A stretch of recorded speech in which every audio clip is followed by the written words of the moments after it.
Sama-sama tayong magiging Saksi!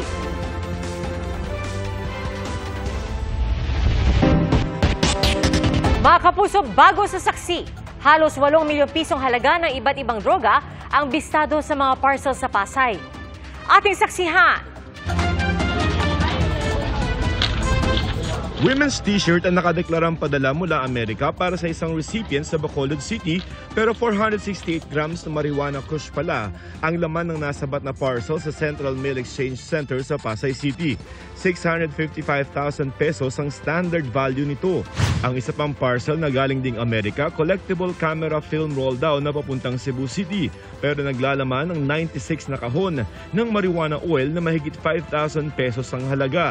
6.5 million pesos na halaga naman ang hinihinalang shabu. Ang laman ng parcel galing Pakistan at nakapangalan sa isang recipient sa Naga, Camarines Sur. Itinurn over na ng Bureau of Customs sa mga nasabat na parcel sa PIDEA.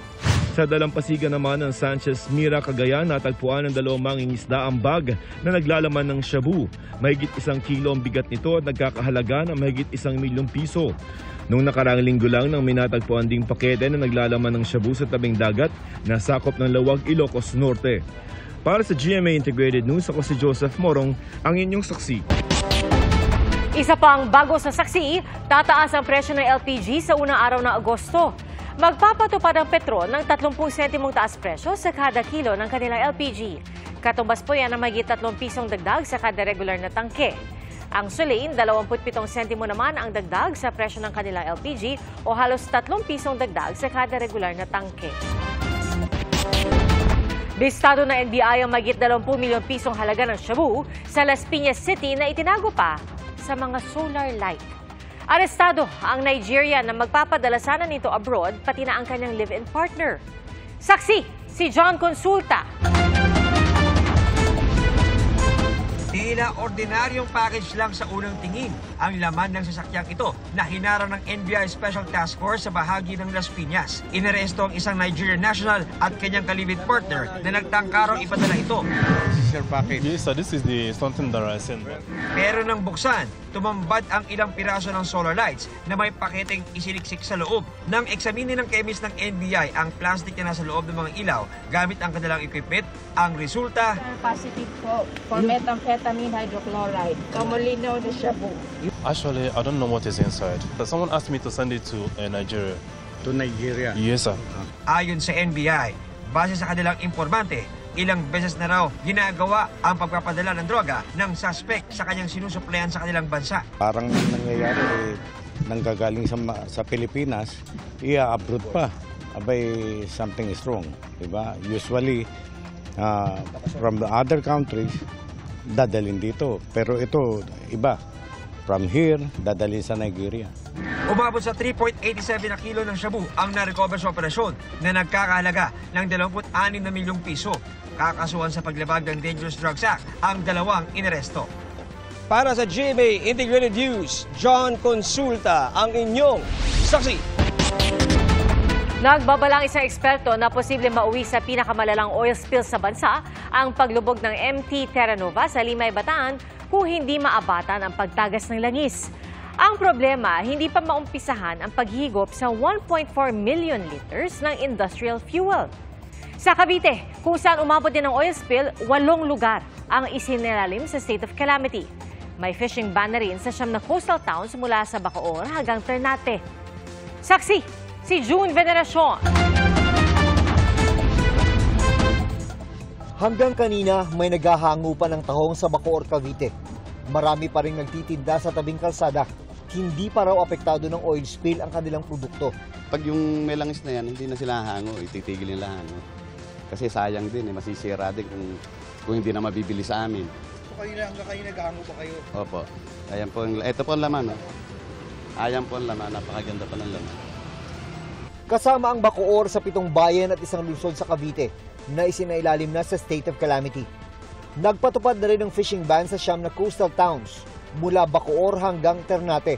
Handa raw tumalima rito ang natitinda ng tahong. Kung yun ang, wala kami magagawa. Yun ang nilang Huwag ho kayong mag-alala dahil sa hindi naman po papayag ang lalawigan na iban lamang po at mawala ng hanap buhay ang ating mga mamamayan, kaagad po tayo na mamimigay ng mga bigas upang maitulong po sa ating mga future folks. Sa dalampasigan ng Hulugan 3 sa bayan ng Tanza, mga nanuot na langis sa mga buhangin at basura ang inabutan ng Provincial Environment and Natural Resources. 300 sako ng basurang may langis ang nakolekta nila. As observed po namin, may mga langis na inabsorb ng sand. Kaya kanina makikita nyo, pag inapakan nyo, lumalabas yung langis. So definitely hindi siya possible po talaga na mangolekta ng mga halaan at saka risky talaga siya sa health and safety ng mga tao nakakain. May mga namataan ding patay na isda, pero di pa raw masabi kung may kinalaman ito sa oil spill. Sabi ng isang residente, tila kontaminado rin ang nakain niyang isda kagabi. Ito po nasabi may lang. Nalasa ho talaga, nalasa talaga namin. Wala naman ako kayo nararamdaman ngayon? Wala naman ako. Marami ba kayo nakain? Pagkakaway, tinigil ko na ho rin pagkain ko kasi nakalasa nga ho eh. Nakarating na po yung mga report sa amin, mga validated report sa ating mga probinsya, sa ating mga agriculturist worker ng kanya-kanyang bayan na yung mga isda ay may mga amoy at may mga nakita na rin ho tayo na mga alimasag na kung saan punong-puno po ng langis. Yung mga isda po na nahuhuli ng ating mga mangingisda ay hindi rin po halos nabibili sa mga palengke. Ang mga isda sa mga palengke sa Bataan lumabas sa ligtas kainin, batay sa sensory analysis ng Bureau of Fisheries and Aquatic Resources. Sa pagmamanman ng ating mga ground personnel, wala naman tayong nakita na mga isda na may traces ng oil spill. Unang-una, titignan nyo. Kung walang marka ng langis, okay yan. Aamuyin, lalo na yung hasag. Kung wala kayo naamoy na ganun, okay din yan. Pero kahit ligtas kainin, bagsak na ang bentahan ng isda. Kahit sa malayong parte ng Manila Bay, hinuli ang mga ito. Una po, mga suki po. Sila pa po yung una-una talagang natatakot. Itong ganito, 340 po. Nung walang oil spill? Ngayon may oil spill, 240 nga lang. Ayon sa Kapitolyo, inaayos ng ayuda at food packs para sa kanila. There is a recommendation to declare another state of calamity based on the effects of oil spill. Tinatayang aabot sa 17,000 mangingisda sa Bataan ang apektado na ang kabuhayan. Nasa Bataan din ang Department of Health para alamin ang lagay ng mga taga roon. Mukhang nag-i-improve ang sitwasyon tapos wala tayo nakukuha mga reports na mga illnesses related to this incident. Ito na yung tinatawag na Ground Zero, yung pinaglumbugan ng MT Terra Nova. Hindi talaga pwedeng dumikit ng malapit na malapit dahil ongoing yung diving operations doon. Mula sa ere, kita pa ang konting oil sheen. Pero wala nang mababakas sa langis sa panibagong Sea Surface Survey ng Philippine Coast Guard sa nilumbugan ng motor tanker. Wala ring masakit sa ilong na amoy ng langis sa paligid. Pero hindi pa ba umpisahan ang paghigop sa 1.4 million liters ng industrial fuel dahil pahirapan ang resealing and recapping o pagselyo sa mga valve ng barko. Kakausapin natin yung solver para i-check po yung kanilang mga personnel, baka po pwede silang magdagdag ng mga dive. Ayon sa Philippine Coast Guard, tutulong ang United States Coast Guard at ang National Oceanic and Atmospheric Administration ng Amerika sa pagsalba sa MTKR Terra Nova. Mahalagang maabatan ng oil spill dahil kung hindi, ayon sa isang eksperto, kung ang 1.5 liters na yan ay lumabas lahat, Million. 1.5 million liters na yan ay lumabas sa ating karagatan, iyan po ay nasa Tier 3, yung pinakamataas na oil spill response ng Pilipinas. At syempre, napakalaki ng impact niyan sa ating environment, sa ating ekonomiya, sa ating kabuhayan at sa ating kalusugan. Kanina, nagsagawa ng preventive inspection ng DNR at PCG sa may area ng Dolomite Beach sa may Manila Bay. Wala pang kumpirmasyon kung umabot na roon ang tumagas sa langis. Para sa GMA Integrated News, ako si June Veneracion, ang inyong saksi. Mag-iisang linggo matapos lumubog ang MT Terra Nova sa Limay, Bataan, isa pang barko ang sumadsad sa bayan naman ng Mariveles. Ayon sa Philippine Coast Guard, may oil sheen at bahagyang amoy ng diesel sa lugar. Saksi, si John Consulta. Kasama ang mga tauhan ng Bureau of Customs at DNR Bataan, tinungo ng NBI ang kinaroroonan ng sumansad na barko na MV Mirola 1 sa bayan ng Mariveles. Ang kanilang pinakapakay, makakuha ng sample at maeksamin ng laman ng 2 malaking tangke na nasa loob ng sumansad na barko. Sa loob nga nito, makikitang wala ng gamit na natira at patuloy na pumapasok ang tubig sa port side o kaliwang bahagi nito. Makikita rin ang 2 malaking tangke na nakatagilid na at pinapasok na ng tubig dagat. Nandito nga tayo ngayon sa mismong barko na MV Mirola 1 at kita-kita natin mga kapuso, no? Nakatagilid na siya ngayon. Pero ang pinaka-concern ng mga otoridad ay itong mga nakikita natin sa paligid ngayon nitong barko. At tanong nga natin mula sa ating kinakatayuan, itong kulay itim na likido na sinasabi ng mga otoridad ay langis na nanggaling na mula rito sa MV Mirola 1. Makikita sa video na ito kung ano ang epekto ng tumagas na langis sa ibabaw ng tubig. Sa di kalayuan, makikita rin ang mahigit 20 drum na ibinaba ng mga tauhan ng barko bago nila ito iniwan. Matapos makita ng mga otoridad ang sitwasyon, di natuloy ang pagkuha ng sample sa mga tangke ng barko. Ito yung tangke, sir. Ito yung butas. Hindi aabot to, sir. Kailangan talaga. Padiretso, di ba? Oo. Kausap niyo na si collector kanina? Opo. So yun ang call niya, i-call up muna kasi hindi talaga makakuha ng Magkaroon po ng clearance sa DNR, DNR nandito kasi. Si PCG lang ang kulang natin. Ayon sa PCG, binibigyan lang nila ng prioridad sa ngayon ang MT Terra Nova dahil sa sakay nitong heavy fuel oil. Ang motor tanker Mirola 1 po contains ay diesel fuel oil. Diesel fuel oil is considered to be a light type of oil which can dissipate kapag po nasa dagat na po siya by natural weathering. So meaning po sa init ng araw, alon. May mga tao na rin na deploy ang PCG para tingnan ang sitwasyon sa MV Mirola 1. Para sa GMA Integrated News, John Consulta ang inyong saksi. Kasama na rin po si Attorney Harry Roque sa mga iimbestigahan ng PAOK kaugnay sa isyu ng mga Pogo. Ipasasapi na rin ng Kamara ang isang kinatawan ng Pogo sa Porac, Pampanga dahil sa pag-iisnab daw sa mga pagdinig. Saksi, si Tina Panganiban Perez. Sa pagharap ni Attorney Harry Roque sa pagdinig ng Kamara tungkol sa mga Pogo, inusisa siya kaugnay sa bahay sa Benguet na ni-raid dahil sa posibleng koneksyon sa mga Pogo kung saan 2 dayuhan ang inaresto.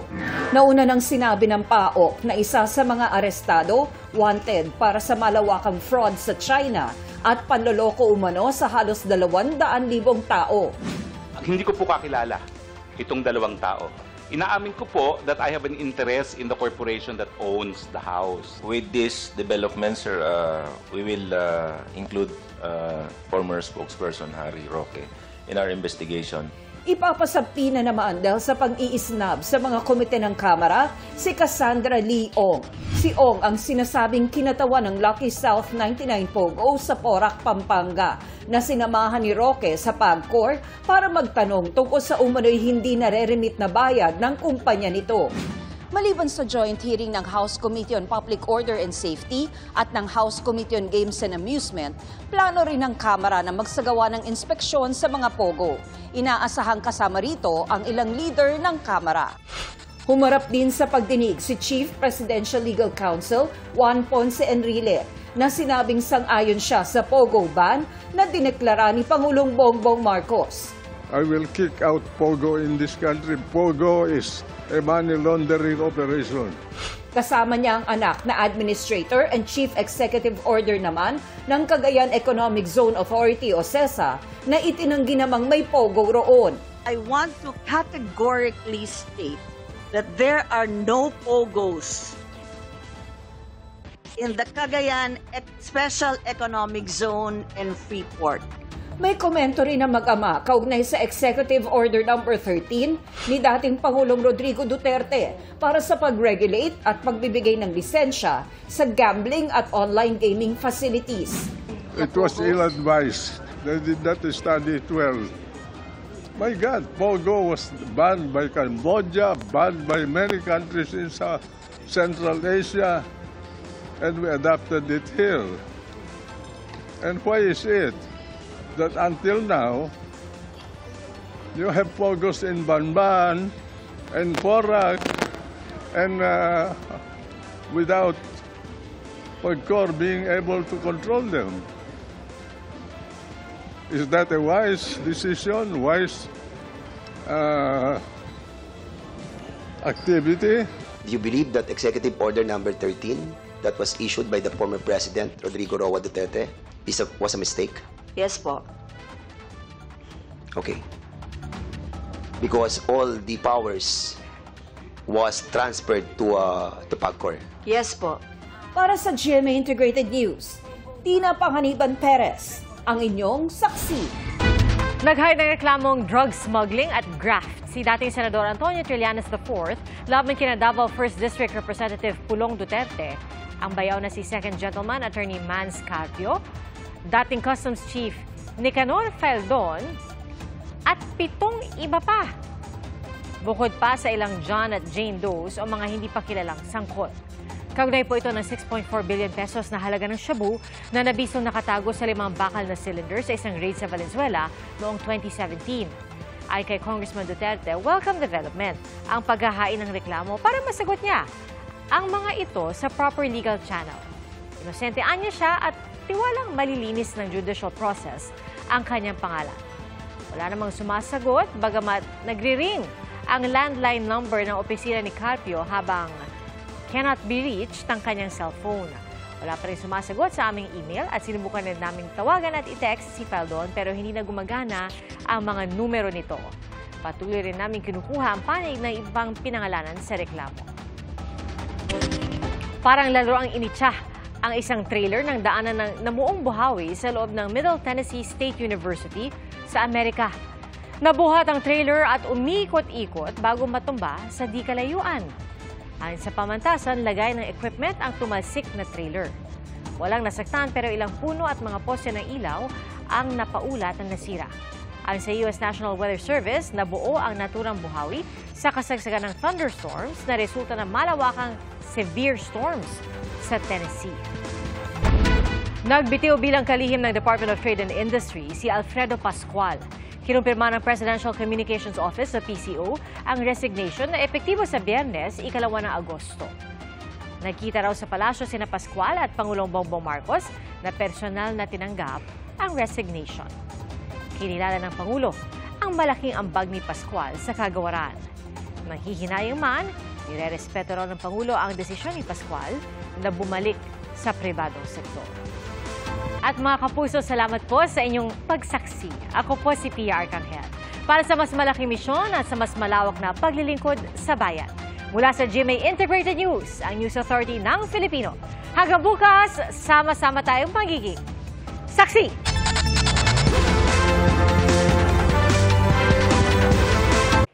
Mga kapuso, sama-sama tayong maging saksi. Mag-subscribe sa GMA Integrated News sa YouTube at para sa mga kapuso abroad, samahan niyo kami sa GMA Pinoy TV at sa www.gmanews.tv.